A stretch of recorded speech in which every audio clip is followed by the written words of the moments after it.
Hey guys, it's Mr. V over here doing a book review today for The Johnstown Flood by David McCullough. The Johnstown Flood is a nonfiction book about a town, Johnstown, which is in Pennsylvania, and the flood that happened in 1889 from a dam breaking, and what happened, and then the aftermath of it. So this was a very interesting book. As I said, it's a nonfiction book. It was a very interesting book, and it was very well written. The reason it was an interesting book is just what happens, the flood, all the kind of stuff that happens, and it's kind of crazy. But what was really cool, the way he wrote this book, is that you don't need to know anything about this. You literally don't need to know about the town. You don't need to know about the event. I went in not knowing anything about this.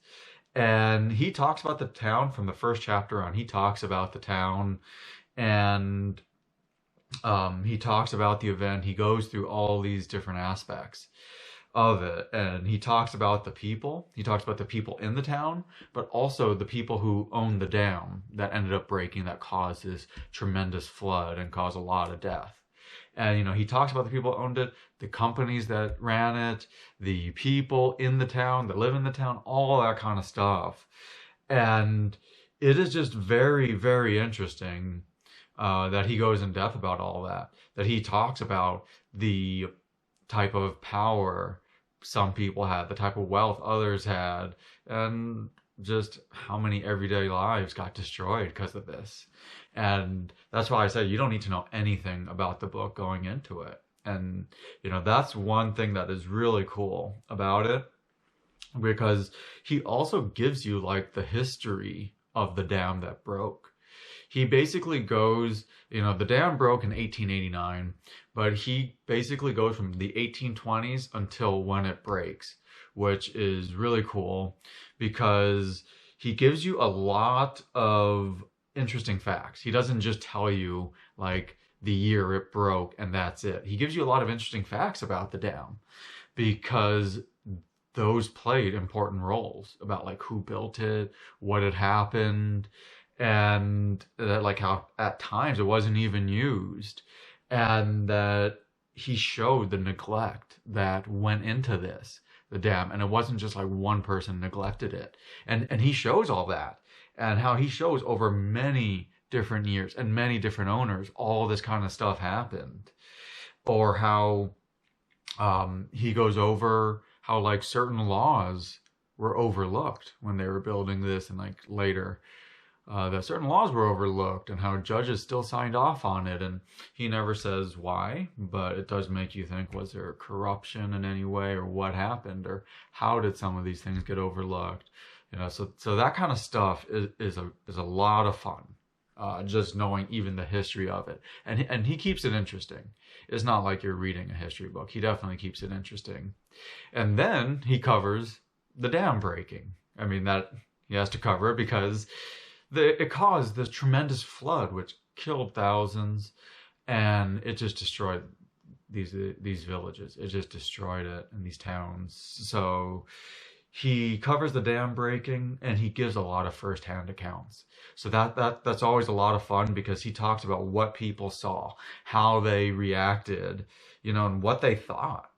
And he gives you great descriptions about like all of that aspect, because then you do wonder like, what would you have done? When you see some of the stuff, what would you have done? And it's kind of scary when you see tremendous, almost like just tremendous waves coming down at you. What would you have done? And it is really cool because he gives great descriptions of what everything looked like, but he also includes pictures, and so that you can really visualize what it looked like, but also the destruction that it caused and the destruction that was thereafter. And then, after he covers the before, he covers what happens when the dam breaks, and he also covers the aftermath of it breaking. He covers the next morning, which is really good because, you do wonder, like, how did they organize a town the next morning? What do they do? Who takes the lead on this? In the modern era, I think they're a lot better. There's more organizations that can help. But this was 1889. And this was actually only a few years after the Civil War. I mean, this is only about 20 years after. So it's like, but who takes command? Who does all this stuff? And what do you do when the whole town is still in shock? You don't know who's alive, who's passed away. So he shows all that. But then he also shows like the months and even years after, because you then, just like every day, it's like, okay, who takes the responsibility of like the fault of the dam breaking? What happens? Are there going to be lawsuits? Are people going to be thrown in prison? What happens?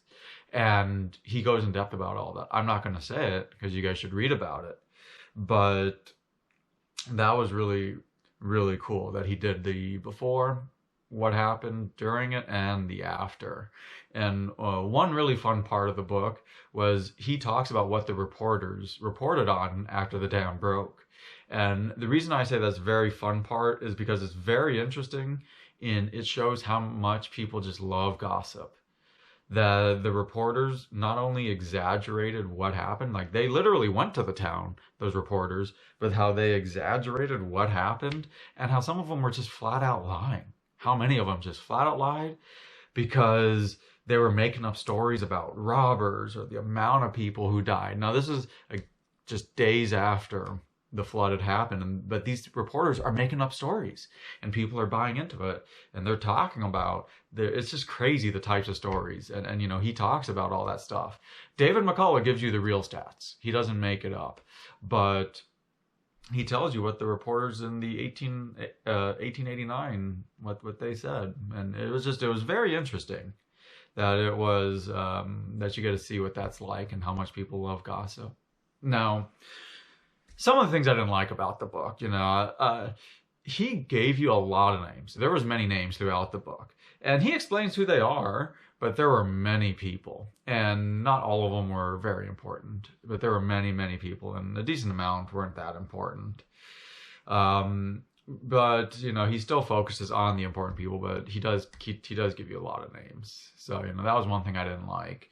And another thing I didn't like was that he gave you numbers on the amount of destruction that happened in terms of like the monetary value, but he never clarified the monetary value of, was that the monetary value in 1889 or was that the monetary value of when he released this book?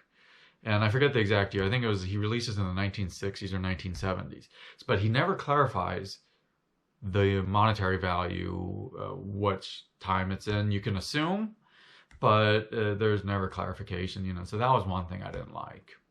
But, I still thought that, this was a fun book, and I think that his writing style was very good because he had a very easy writing style, that it was easy to understand and there was nothing complex in the book. So that was really good. And I told you, he gave you the names and the dates. And while he did give you a lot of names, he did focus primarily on the big time people who owned the dam, who was running it. He did focus on that most. So that was really good that he focused on the major people. And because of the easy writing style, there was an easy flow throughout the whole book. I felt the whole book just had an easy flow. And I actually thought that this had a great length. This is a much shorter book.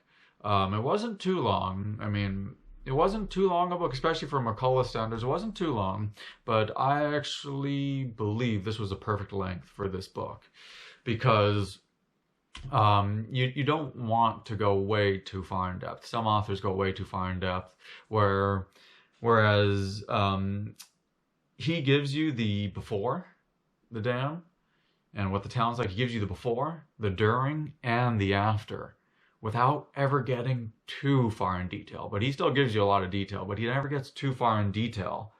And each section is given a decent amount of space, which is really cool, and that he gives you a lot of firsthand accounts. So that's why I would say that this book was just very easy to read, and it was just a great book.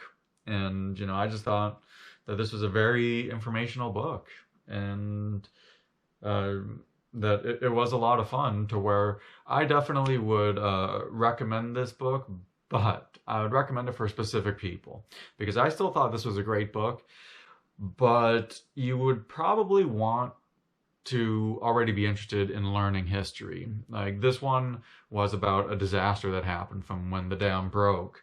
And it is super interesting. It is very interesting.